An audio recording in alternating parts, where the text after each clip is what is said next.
What is up, family? We continue this video, the insanity part 4. Finally, we're coming to the end where we're gonna find out that it was the mailman who did it. I have no idea. At this point, I have no idea who did it. I really don't. I don't know who the hell did it. Not even a clue. I don't think it was the guy that the father. No, maybe the father killed. But I just don't understand why he would kill his son. So anyway, the father's in jail now for murder. They got nobody else to blame, so now they're going to blame the mother. Everybody in the family looks nuts. The investigation is a complete disaster. Everything you could do wrong, they did wrong. And I still don't know who the hell did it. I really don't know. I don't. It's definitely not the mother. I don't think it's the mother. Anyway, let's go to part 4. Let's end this. Let's end this mess, and I guess we'll make our own conclusions when it's finished. Une partie de la presse est en plein délire, mais le procureur qui était opposé à l'inculpation de Christine Villemain considère toujours que l'accusation ne tient pas. Et moi aussi. I agree. On peut penser ce qu'on veut sur le plan Je psychologique. suis d'accord. Encore faut-il que ce soit étayé par un ou deux éléments. Bernard Laroche, il y avait à son encontre des déclarations vraies ou fausses. Je n'en sais rien et je ne peux pas le savoir maintenant. Mais il y avait quelqu'un qui l'avait accusé, qui mentait peut-être, je l'ignore. Mais moi, il y avait ça. Mais concernant Christine Villemain, il y avait ce qui s'appelle rien. Personne ne l'avait accusé. C'était... Le dossier, à mes yeux, était vide. Et nouveau rebondissement dans l'affaire, Christine Villemain est libérée après 11 jours de prison. Oh my God, this is the biggest mess I've ever seen. Now they're like, oops, sorry. Let me take you out of jail. You don't really belong in there. Un camouflet pour le juge Lambert. Une décision de la Cour d'appel de Nancy pour qui le dossier, décidément, n'est pas assez solide. This judge is an idiot. Christine va se réfugier dans sa famille en Alsace, évidemment suivie par les paparazzi. Et c'est là que Maître Garot conclut un arrangement financier avec Paris Match. Le magazine lui donne 250 000 francs et en échange, il renonce à d'anciennes poursuites en diffamation contre le journal et en prime, il donne à Match l'exclusivité des photos du futur bébé de Christine Villemain. Oh, what a piece of shit. C'est comme ça que l'avocat pourra payer ses honoraires et donner au passage une nouvelle image de sa cliente. Wow. Au départ, l'idée était de se battre avec les mêmes armes qui étaient utilisées contre elle. Contre elle, il était utilisé à la fois les articles, les écrits et les images, donc les photos de femmes en noir, ténébreuses, se cachant derrière l'objectif de la photo, donc pouvant être interprétées de façon tout à fait antipathique et néfaste à son égard. À la mi-octobre, You don't want a picture like that where she's smiling and looks happy and looks like a normal person. You don't want that. 85, voici donc Christine Villemain, radieuse, à la une de Paris Match, avec Julien, son bébé, dans les bras. À ses côtés, ses avocats sont là pour partager ce moment de bonheur. On est bien loin de l'image de la mère infanticide. Les gens vont être révulsés de voir cette maman, cette jeune maman qui pose And the people are appalled. tout sourire et tout rayonnante alors qu'on l'attend en deuil, en larmes, en noir et sûrement pas dans des transactions financières avec Paris Match. Quelques semaines plus tard, c'est Marie-Ange Laroche qui vient d'avoir un enfant, un petit Jean Bernard, le fils de son mari assassiné. Le contraste est saisissant. La jeune veuve est une mère en noir. J'ai accepté de faire ces photos, c'est parce que, déjà pour la tranquillité de l'hôpital elle-même, parce qu'il faut dire qu'il y avait... Et peut-être un peu de ça aussi, pour faire les photos. Je sais pas vous dire en chiffres, mais il y avait une horde de journalistes, c'était infernal. L'hôpital, bon, il est certain que c'est quand même un endroit où il faut du calme. Donc mon avocat est venu me demander s'il y avait possibilité, si je voulais, j'acceptais de recevoir un photographe pour diffuser la photo de mon fils et de façon à contenter tout le monde et que tout le monde reparte, quoi. Ce que j'ai accepté et cette photo a été diffusée gratuitement. Wow. Okay. Les avocats de Christine Villemain persistent dans leur stratégie. Ils négocient une nouvelle série de reportages payants avec Paris Match. Et cette fois-ci, ils vont plus loin. Les clichés sont réalisés par une agence spécialisée dans les photos people, l'agence Jet Set. Maquillée, habillée pour l'occasion, la métamorphose de Christine est totale. Et ressort de ça un manque de sincérité. De tout ça, voilà. Et ça, je pense que l'opinion publique le sent instinctivement, ça. Donc quelqu'un qui n'est pas sincère, de là, c'est quelqu'un qui a tué son fils. Ouais. Et ça n'est pas tout. Christine Villemain publie aussi un livre chez Michel Lafon, éditeur spécialisé à l'époque dans les mémoires de stars. Laissez-moi vous dire, se veut un cri d'innocence. Il n'est pas compris. Le magazine VSD, premier concurrent de Paris Match, dénonce les excès d'un marketing judiciaire. This always happens, by the way. This always happens. Remember when O.J. Simpson? Remember all that shit? Oh, my man made books and stories, and he made more money after the murder than he probably made in his career.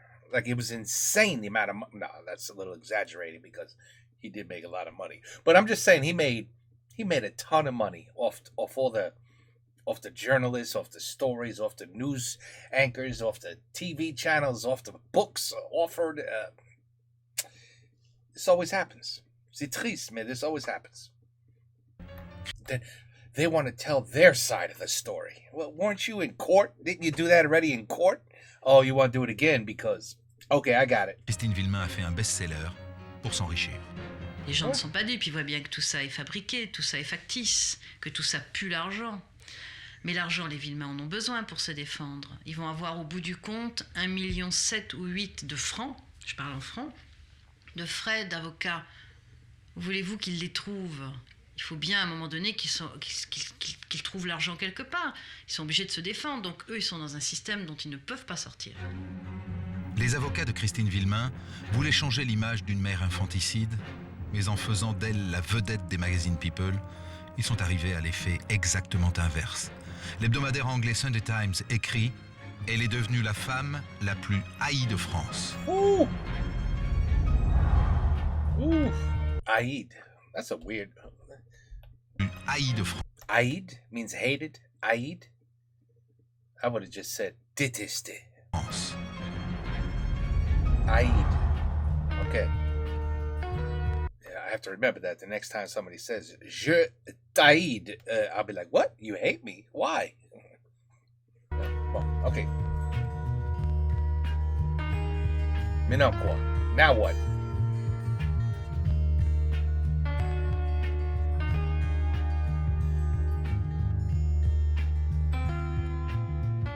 Who's he? Moi, ce que j'aimerais, c'est que vous m'expliquiez dans quelles circonstances Michel Lafon a été amené à publier Christine Villemain. Les circonstances, nous nous trouvons au moment où Christine Villemain vient d'être libérée de prison. Elle est encore inculpée du meurtre de son propre enfant. Elle est libérée. Et à cet instant, à ce moment de l'histoire, Michel Lafon souhaite la rencontrer. Michel Lafon est parti à l'Épange avec Maître Garot. Maître Garot a laissé Michel Lafon pendant près d'une journée avec Christine Villemain. Ils se sont parlé, une journée, ils se sont parlé, ils ont marché, ils ont déjeuné. Elle a évoqué sa situation, sa version des faits, sa version de l'histoire. Et alors là, tout s'est enchaîné très très vite. L'écriture du livre, quasiment en un week-end, avec un collaborateur de la maison d'édition qui le lendemain, dès le lendemain, est venu à l'Épange. Et ils ont passé 2 jours, le samedi et le dimanche, en entretien, en enregistrement. Et en écriture dans la nuit. Et en écriture quasiment dans la semaine qui a suivi, c'est-à-dire que à ce moment-là, nous avions décidé de compresser le temps qui est nécessaire à la fabrication d'un livre. On était dans un événement immédiat, on avait la possibilité d'avoir le témoignage de Christine Villemain. C'était une femme impopulaire, c'est ça que j'ai du mal à comprendre. C'est-à-dire qu'elle était détestée par toute une partie. Tu vois, détestée. Pourquoi elle dit haïd? De la France, et un éditeur populaire comme Michel Lafon prend le risque de se mettre la France à dos? La France était partagée. Comme dans les grands débats politiques ou nationaux, Christine Villemain était au centre d'une véritable polémique. D'abord autour de cette affaire. Qui est l'assassin? On ne le sait toujours pas aujourd'hui. Ah, ça c'est dommage. Personne ne sait aujourd'hui. Mais what a... Michel Lafon, lui, a eu une conviction. D'abord, il a considéré que Christine Villemain ne pouvait pas être coupable. C'est une conviction, hein. Nous ne sommes pas dans les faits, nous ne sommes pas dans les preuves.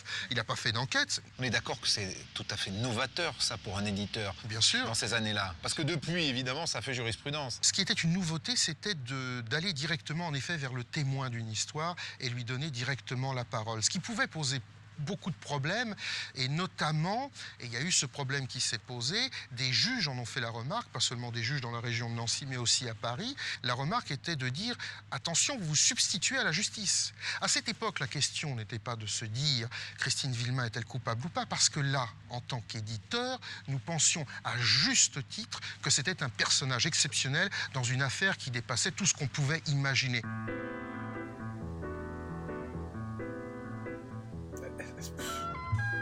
Personne ne sait rien aujourd'hui. Usually that means the person is already dead who did it. Like O.J. Simpson. You know, who killed Nicole? Everybody knows who killed Nicole. But anyway, it was probably the brother-in-law. Or was it the brother? No, he killed his... No, brother-in-law, I think. Shit, merde. J'ai oublié. Anyway, it's the one he killed. And now he's in prison. He's probably the murderer. If you can't figure out at all who killed this child, and you realize the mother was a ridiculous suspect, there's only one person left, and he's no longer here. And that's why the other guy, the investigator, said, c'était con. That was the dumbest thing you could have done, was kill him. Because now we'll never know. So it has to be him. That's my opinion. Only because there's zero other suspects. Whew. This is crazy. This case. Vraiment fou.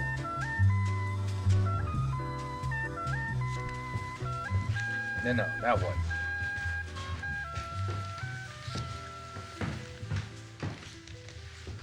Dominique, dans l'ensemble, comment a été gérée la question de l'argent dans cette affaire Grégory? Déjà au départ, il faut dire que l'affaire Grégory, elle a généré de l'argent comme jamais un fait divers n'avait généré d'argent. Ouais. À tel point que les Villemain, les parents de Grégory, s'en sont expliqués dans un livre, qu'ils justifient ainsi: malgré 8 ans de silence, il ne se passe pas un mois sans qu'un journal parle de nous ou que l'on nous salisse. Nous aimerions pourtant être vus tels que nous sommes et pour ce que nous avons fait.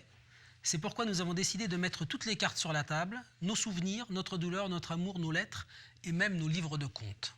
Et tout est là, tout est dans ce livre. Ce que l'affaire a rapporté aux Villemain est dans ce livre. C'est le bilan financier de 9 ans d'affaires. Mais c'est vrai ou non? On découvre que les Villemain ont donné 1 800 000 francs, on est encore en francs, 1994, 10 ans après le début de l'affaire, 1 800 000 francs à leurs avocats. Alors là-dedans, il y a la procédure, le coût de la procédure, puisqu'ils sont partie civile dans le meurtre de leur enfant, de Grégory. Et puis, l'affaire va se transformer. Des avocats comme Maître Garot, qui arrive au départ pour défendre des victimes, des parents victimes, il va se retrouver à défendre Jean-Marie Villemain, mis en examen, inculpé pour assassinat, et puis Christine Villemain, qui va à son tour être soupçonnée du meurtre. Donc les frais d'avocat vont être énormes. Donc 1 800 000 francs pour leurs avocats. Et on découvre dans ce livre aussi ce qui a généré l'affaire pour les Villemain, c'est-à-dire les rentrées d'argent. Alors la plus grosse somme, c'est au total 2,5 millions de francs. Mais alors, comment on rentre de l'argent? Je ne comprends pas. Quand on est victime ou accusé? On rentre de l'argent en écrivant un livre chez Michel Lafon, ouais. 357 000 francs, en vendant des interviews et des photos exclusives, 600 000 francs à Paris Match, et puis en gagnant des procès en diffamation, parce que Jean-Marie et Christine Villemain ont fait beaucoup de procès aux médias, aux journaux, aux télés. Donc ça fait une différence en fait de 700 000 francs. C'est un bénéfice entre guillemets pour eux de 700 000 francs. So after they paid the lawyers off, they made 700,000 francs. Oh. Today I have no idea what that's worth. I think it was more or less 1 franc was $1. Peut-être. J'ai oublié. Let's just say they made $500,000. Dont ils n'auront pas profité, puisqu'en fait, la condamnation civile de Jean-Marie Villemain aujourd'hui, c'est pour le meurtre de Bernard Laroche, donc, s'est élevée à plus de 900 000 francs. plus de 900 000 francs pour les ayants droit de Bernard Laroche. En ce qui concerne les avocats, moi je croyais que dans ces grandes affaires, les avocats venaient se faire de la publicité. Qui venaient là parce qu'il y avait une interview de télévision, c'était un moyen pour eux de se faire connaître. Oui. D'ailleurs, certains d'entre eux, je pense à Maître Welzer, qui n'était pas très connu avant, est devenu connu après. Oui. Ça leur suffit pas. Ils réclament de tels honoraires. Non. Il arrive un moment quand même où un cabinet ne peut pas supporter une telle charge financière. C'est-à-dire que les avocats sont d'accord souvent pour défendre gratuitement des grands clients parce qu'effectivement ils s'y retrouvent en publicité pour leur cabinet. Mais il arrive quand même un moment où ça leur coûte beaucoup d'argent. Des avocats parisiens qui viennent dans la Vologne une fois par semaine pendant 4 ou 5 ans, c'est énorme. Je veux dire, ça génère des dépenses énormes. Alors, c'est un petit peu... ça se fait maintenant de façon assez régulière. Récemment, il y a l'avocat de Patrick Dils qui a vendu l'interview exclusive de Patrick Dils à sa sortie de prison à TF1. Il s'en est expliqué, il a expliqué pourquoi il faisait ça. Il avait beaucoup de frais que la famille de Patrick Dils ne pouvait pas lui payer. Donc il a touché une partie de l'argent de la vente de cette interview. 2 ans après la mort de Grégory, le juge Lambert a bouclé son enquête. Christine Villemain est accusée de l'assassinat de son fils parce que son écriture ressemble à celle du corbeau, parce que des habitantes du village l'ont vu poster une lettre le jour du crime qui aurait pu être la lettre du corbeau, et parce qu'on a retrouvé chez elle des cordelettes qui ressemblent à celles qui liaient le corps du petit garçon. Voilà pourquoi le juge Lambert demande le renvoi de Christine Villemain devant une cour d'assises. Il est suivi par la chambre d'accusation. Un grand procès, sans doute très médiatique, s'annonce. Cet arrêt ne saurait constituer une déclaration de culpabilité. Il laisse d'ailleurs en suspens de nombreuses et importantes questions posées, notamment celle du mobile. Malheureusement, le calvaire judiciaire de Christine Villemain continue. Au passage, la chambre d'accusation annule une quinzaine de pièces du juge Lambert pour vice de procédure. Les reconstitutions des faits sur les lieux, par exemple, passent à la trappe. Le juge a oublié de faire signer leur déclaration aux témoins. Les avocats, eux, préparent leur stratégie de défense. Oh là là. Bon. This judge. Le risque existe et il est énorme pour une personne comme Madame Christine Villemain à l'époque des faits et de cet arrêt. C'était un risque énorme pour elle d'être plutôt condamnée que d'être acquittée. Non pas tant en raison des charges, mais surtout parce qu'elle avait donné une image d'elle qui était déformée.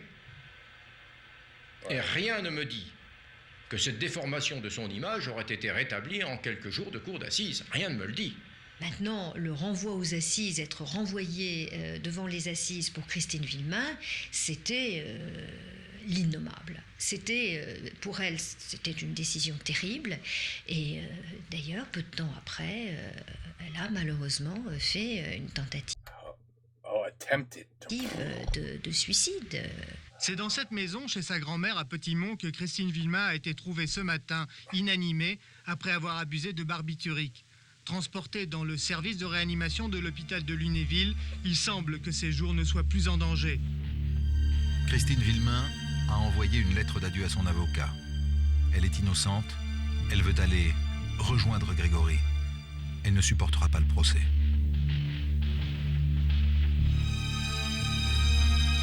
Wow. Je pense vraiment que cette femme a vécu de pire ce qu'un être humain peut vivre en temps de paix. Oui. Je pense que c'est ce qu'on peut vivre de pire. Perdre un enfant et se voir accusé. Je crois qu'il faut qu'à un moment donné, chacun se mette 2 secondes dans cette situation. Ouais. Perdre un enfant et se voir accusé de l'avoir tué. Ouais. Je crois qu'en temps de paix, on ne peut rien vivre de plus grave. Ouais. Rien. Ouais. Oui. Le petit juge a fini son travail. Christine va être renvoyée devant les assises. Et lui, à partir de maintenant, va profiter un peu de sa notoriété. Il va prendre une année sabbatique, il va écrire un livre, passer apostrophe et faire un stage à la rédaction d'Europe 1. Pour le juge Lambert, décidément, tout va bien.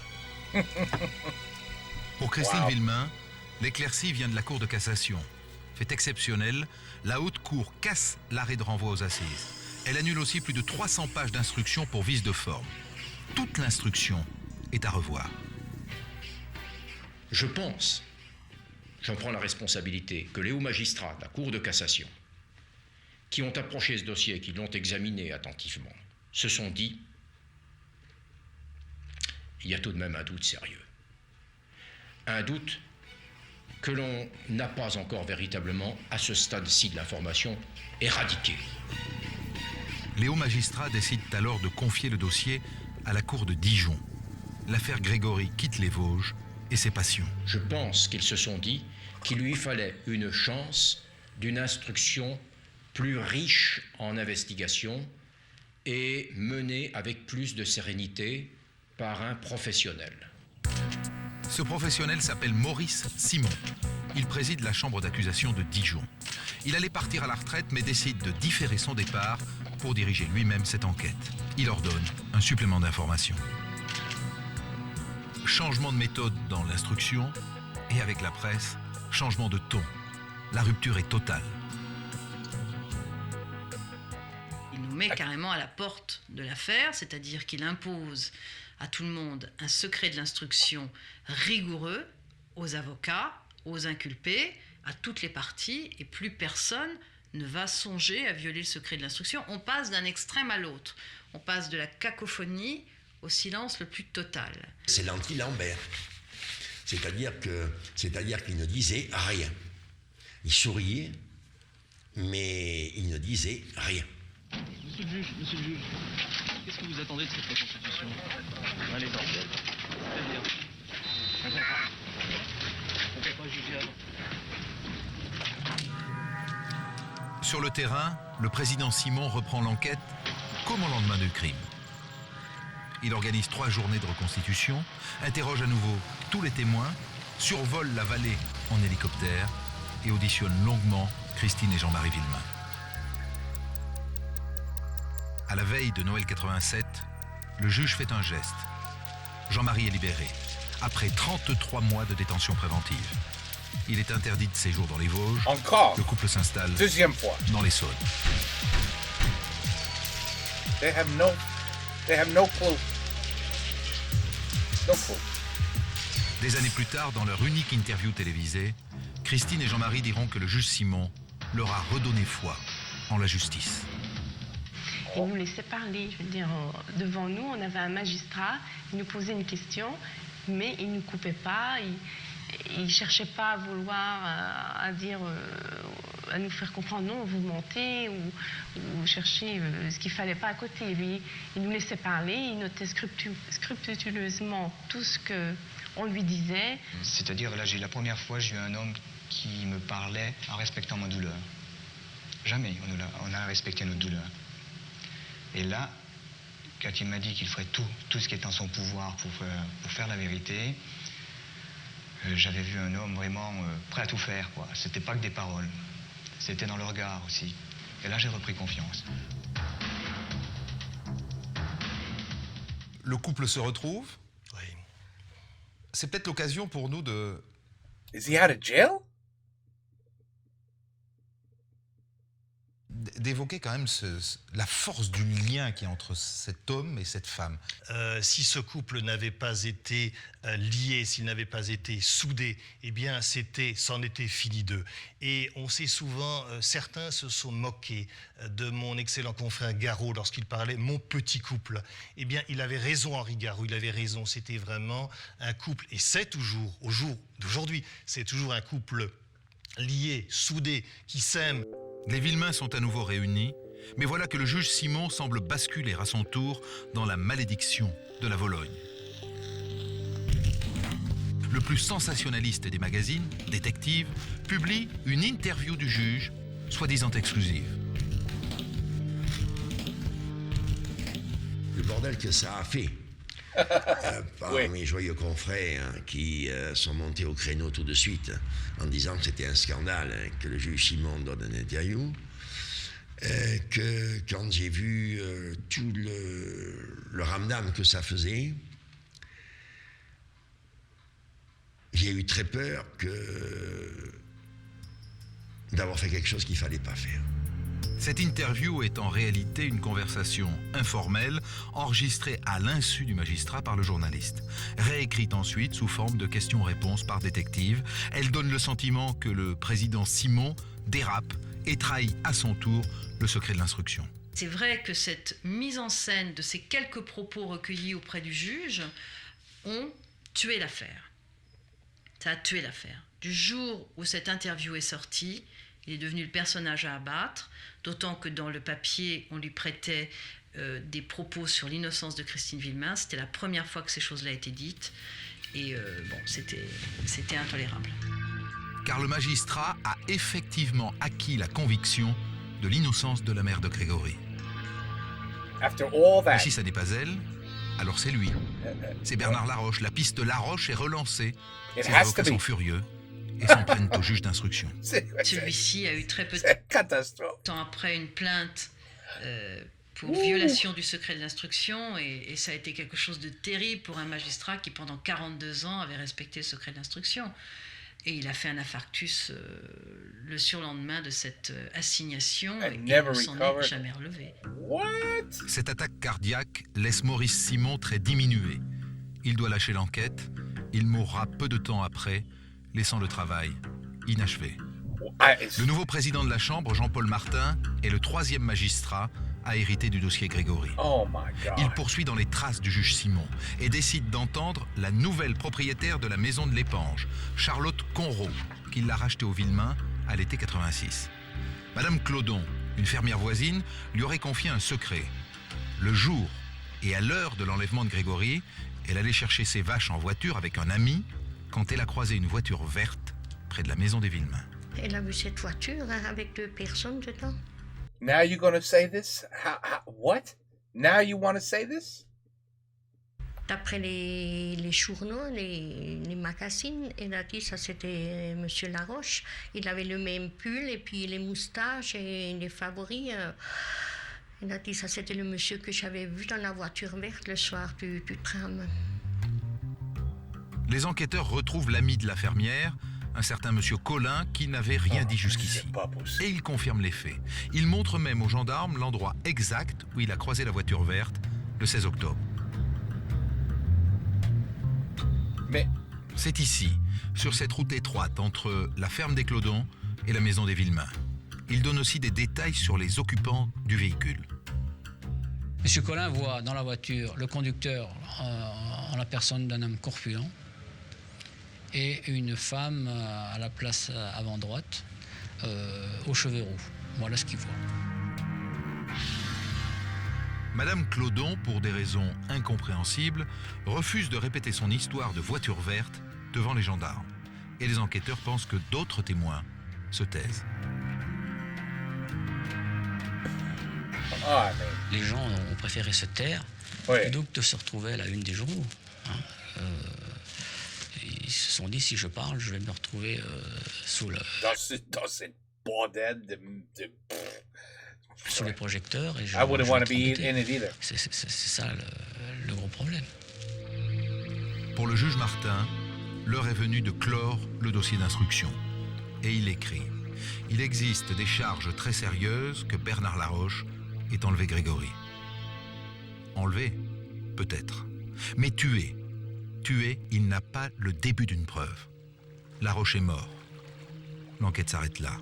Après 9 années, l'instruction se clôt sur un échec. Où, quand, comment et surtout qui a tué le petit Grégory? La justice n'est capable de répondre à aucune de ces 4 questions. Le juge en revanche a une certitude: Christine Villemain est innocente. Le 3 février 1993, il rend un non-lieu en sa faveur et écrit que sa participation à l'assassinat de son fils est à la fois invraisemblable et impossible. Pour la première fois, la justice française rend un non-lieu pour absence de charge. Un non-lieu est prononcé et immédiatement, tous les connaisseurs du droit disent c'est un non-lieu historique. Tout à fait. Pourquoi ?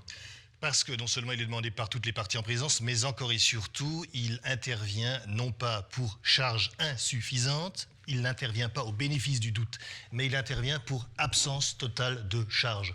Parce que l'arrêt de février 1993 vient affirmer sans aucune ambiguïté, sans aucune restriction, l'innocence absolue, incontestable de la maman, et il est dit que, elle n'avait pas la possibilité matérielle de réaliser le crime, et que d'autre part, elle n'avait aucun mobile, aucun aucune raison, de réaliser ce crime. Autrement dit, le non-lieu. C'est une réhabilitation. Le dossier est vide. Oui. Il n'y a rien dans le dossier. Oui, c'est pas un non-lieu, c'est une réhabilitation. Justice est enfin rendue à la maman de Grégory, mais je dirais que justice est rendue judiciairement, mais pas médiatiquement, parce que ce non-lieu, malheureusement, de février 93 semble n'avoir pas beaucoup intéressé les médias. Et surtout, justice n'est pas rendue au petit Grégory, dont, malgré les efforts... Oui, Gregory, nothing, no justice. ...de M. le Président Simon, dont l'assassin n'est pas démasqué au mois de février 1993. Alors on en vient au procès de Jean-Marie Villemain pour l'assassinat de Bernard Laroche. Oui. Jean-Marie Villemain doit être jugé pour l'assassinat de Laroche. Oui. Il y a là deux options, deux propositions qui vous sont faites, à vous, les avocats. Oui. Vous avez la possibilité de choisir un procès court, ça veut dire combien de jours? 3 jours. Ou un procès long? 3 jours, un procès long, ce sera 6 semaines et demie, quasiment 7. Pourquoi choisissez-vous le procès long? Nous voulons le procès long parce que nous voulons tenter d'utiliser ce procès avec la richesse du débat oral. Nous voulons utiliser ce procès pour essayer de faire jaillir la vérité. C'est le procès de la dernière chance. Les différents témoins, protagonistes de l'affaire Villemain vont se retrouver devant la cour d'assises de Dijon. C'est-à-dire que vous choisissez de faire, pour le meurtre de Bernard Laroche, le procès de l'affaire Grégory. Absolument, parce que nous avons l'espoir, qui sera vain malheureusement, l'espoir à travers nos questions de faire jaillir la vérité. Notamment, il est un témoin essentiel dans ce dossier, c'est mademoiselle Muriel Boll, qui sera auditionnée pendant quasiment 4 ou 5 jours. Et nous espérons en effet que nous pourrons enfin identifier l'assassin du petit Grégory, mais cet espoir sera vain et ce sera une immense déception à cet égard-là. Après 6 semaines d'audience, Jean-Marie Villemain est condamné à 5 ans de prison, dont 1 année avec sursis. Et comme il a fait de la préventive, eh bien, il est libéré 2 semaines plus tard. Oui. Maître Moser, vous avez les clés de ce verdict de clémence.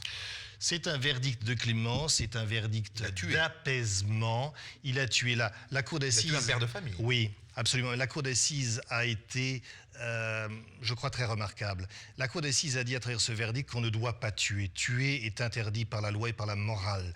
Mais elle a aussi dit que on comprenait la motivation de ce malheureux. Oh ben, tout le monde comprend, mais ici, c'est la même chose. Si tu tues un murderer, you go to jail. You're not allowed to kill another person, no matter what. On comprenait son sentiment d'avoir été trahi par la justice et par le juge d'instruction en particulier. Donc c'est un verdict à mi-chemin qui a cherché à concilier des impératifs apparemment contradictoires. C'est une justice de grande qualité et je dois dire que ce verdict nous a effectivement apporté beaucoup d'apaisement, beaucoup de soulagement et a rendu sa liberté à Jean-Marie Villemain. That's unbelievable. That's unbelievable. I mean, I'm for one, like I said in the very beginning, if I knew who killed my child, I'm going to jail because I will kill you. I am going to jail knowing I'm going to kill this son of a bitch. And then I know I'm going to go to jail. Now, to know that you have a chance not to go to jail or get released extremely early, you know how many people would say, oh, no problem, I'll kill him myself. I've heard of stories like this where the defendant gets freed in court and the father is in the court outside just waiting with a gun. Killed him immediately. Said, no, you maybe you're free with the justice system, but you're not free with me. You took away I think in this case it was his daughter. Anyway, crazy. This whole thing, totally crazy. 18 ans après, on ne peut pas répondre aux questions qui sont tout à fait fondamentales, à savoir où, quand, comment, pourquoi. Il faudrait, et encore, il faudrait qu'il y ait quelqu'un qui se dénonce. Ce serait en disant c'est moi, mais je ne vois pas je n'en vois pas la raison. Parce qu'il est mort. Il est déjà mort. Non, je pense que on ne connaîtra jamais la vérité. Yeah, no, you could only have an idea of who it was. Je crois que les gens se murent dans leur silence. What a disaster. Et vont... c'est comme un secret de famille qu'on se transmet comme ça avant de mourir. On dit maintenant, ça reste entre nous. Ouais. Je pense pas qu'un jour on saura. Bon, c'est trop tard, quoi. On pourra jamais rien prouver, sauf si un jour quelqu'un, à l'article de la mort, éprouve un remords et dise voilà comment ça s'est passé vraiment. Ouais. Et sinon, on saura jamais. No. Poor Gregory. Innocent little kid. Had nothing to do with this insane family. Il est mort. Depuis des années et des années, je l'ai au fond de moi et je le dis et je le redis et je crois qu'un jour on saura. Ça peut être long, mais j'ai l'espoir. Je sais pas, j'ai ça au fond de moi quelque part et je sais qu'on saura un jour. Parce que on ne peut pas vivre avec un poids comme ça sur la conscience. Ou alors il faut vraiment pas être humain. Je vais dire, faut pas avoir de cœur. Il faut vraiment une pierre à la place du cœur pour vivre avec ça sur la conscience. C'est pas possible. Un jour ou l'autre, il faudra bien que ça se sache. Car le dossier... Now, would she have said that if she knew her husband was the one? Ah, man. The only idea that I had, now you just threw that in my face, so I have more doubt. Aïe, aïe, aïe. Grégory n'est pas encore Allez, on va jamais savoir. Refermé pour la justice. Il ne le sera qu'en 2011. Christine et Jean-Marie Villemain vivent aujourd'hui dans l'Essonne, près de Paris, avec leurs 3 enfants, pratiquement incognito. De temps en temps, l'affaire ressurgit devant les tribunaux et dans la presse pour des demandes de dédommagement pour l'emprisonnement de Christine, des analyses ADN sur une lettre du corbeau ou des recours pour faire reconnaître à l'État ses fautes dans le déroulement de l'instruction. On ne saura probablement jamais qui a tué Grégory. Certes, la justice a rendu son honneur à Christine Villemain, mais ce fut au final un incroyable gâchis judiciaire. Oui, yeah, you got that right. Un gâchis. Oui, un gâchis. A complete fiasco. Oui. Complete disaster from beginning to end. Et ben voilà.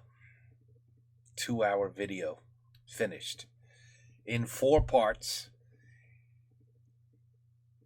I don't even know what to say. I don't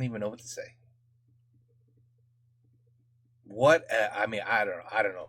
Hopefully your judicial system has improved tremendously since then. I hope so, because these judges were the first guy he didn't know what he was doing. First of all, he looked like he was like 29 years old. What the hell kind of judge is that? What kind of experience does he have? But anyway, I don't know. I had ideas, and the only one I could think of is that it's her husband. And maybe her husband just absolutely never admitted to his wife, yeah, don't tell nobody, but I killed Gregory. I killed him. First of all, why would you tell your wife that? You would never tell your wife that. But what was the purpose of doing it? Did he hate his brother-in-law that much? Was he that jealous that you're going to kill somebody's kid? That still doesn't make sense. None of this story makes sense. None. All I see is a complete embarrassment of the gendarmes. The gendarmes. Anyway, that was funny. So we got half English, half French. And now I have to be careful because I didn't even know that shit existed. This thing called audio... What's that shit say? Audio track. So usually you just go to subtitles and you pick this. But now you got audio track you can play with.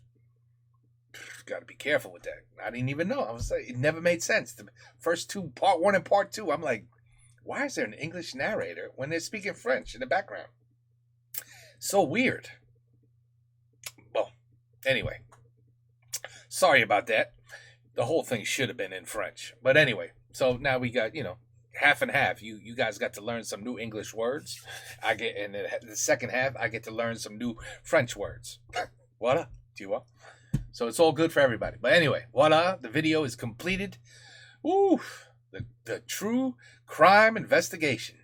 The assassination of little Gregory. Finally, I want to say put to rest, but no, nothing is put to rest because nobody knows shit. Still today, nobody knows merde. Nothing.